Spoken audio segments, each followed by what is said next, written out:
Paz de Jesus, queridos, que o amor de Maria esteja em cada coração, amém?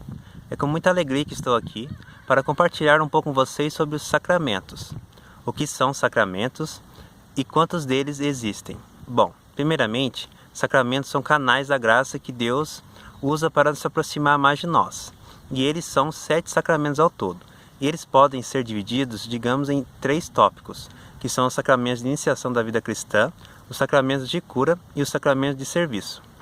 Irei dividir esses vídeos em 7 etapas, focando em cada sacramento, amém? Bom, vamos começar pelo início, que é o sacramento do batismo. Então, o batismo, vamos voltar lá atrás, lá no Jardim do Éden. Adão e Eva, nossos primeiros pais. Bom, eles possuíam a graça santificante, então eles eram filhos de Deus. Com essa graça, nós podemos contemplar Deus face a face no reino dos céus. E sem essa graça, infelizmente, nós não podemos. Essa graça é onde Deus mora, no interior, no núcleo da nossa alma, no nosso espírito, onde nem mesmo nós podemos chegar, apenas Deus conhece. E quando a gente está, por exemplo, em pecado mortal, nós pedimos essa graça e nos tornamos inimigos de Deus e não mais amigos. Não que Deus se afasta de nós, mas nós que nos afastamos dele. Bom, então, ao batizarmos, nós passamos de ser criaturas e voltamos a ser filhos de Deus. Mas será que é só a Igreja Católica que tem o batismo? Não. As outras igrejas também que se separaram da Igreja Católica, por exemplo, as igrejas protestantes, a Igreja Presbiteriana, Adventista, enfim, entre outras, também possuem batismo. Porém, a Igreja recomenda, a nossa Igreja Una Santa Católica Apostólica Romana, que crianças entre 3 meses devem ser batizadas.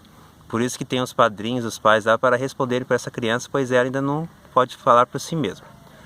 E o elemento principal do batismo é a água. O padre, o sacerdote, coloca um pouco de água na fonte dessa criança, na testa dela, e pronuncia as seguintes frases: eu te batizo em nome do Pai, do Filho e do Espírito Santo. Amém.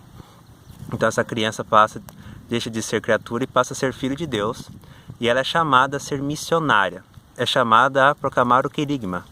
O querigma nada mais é do que o anúncio do reino de Deus. Quando alguém está pregando, anunciando a boa nova de Jesus, está fazendo o querigma.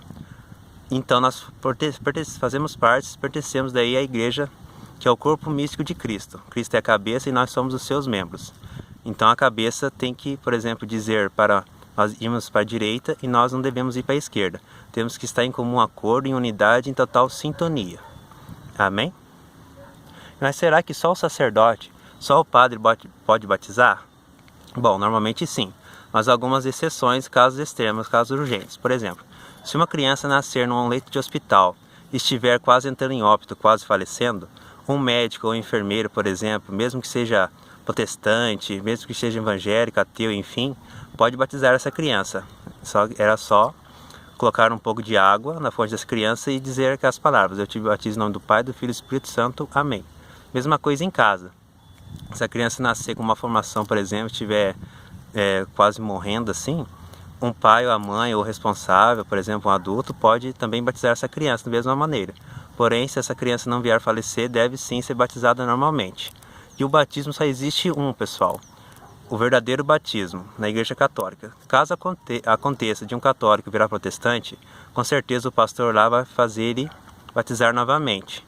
Não pela pia batismal que nós usamos, mas sim pela imersão, que lá já são mais adultos. Na Igreja Católica também há casos de catequese de adultos batizados. Normalmente são crianças, né? Muitos não têm oportunidade, então se batizam mais adultos, né? Nas igrejas protestantes, eles são mais crescidos, mais adultos.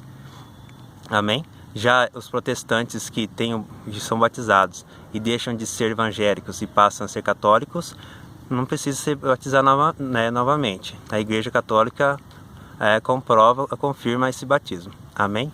Pois a presença do Espírito Santo também estava lá. Que Deus os abençoe.